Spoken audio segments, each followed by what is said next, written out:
When I'm getting ready to host a party or I'm hosting the holidays, which I am this year, one of the things that I do to kind of get myself ahead of the game is to make sure to pull out every single serving dish I'm going to be using and label it. So as you can see, this is where my mac and cheese is going to go.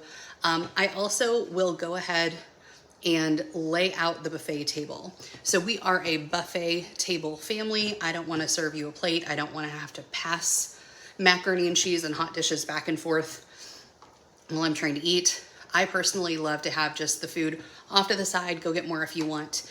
For me, that's the best way to host. And so I get that table all lined up with everything I'm gonna have with the dishes already laid out before I even start cooking.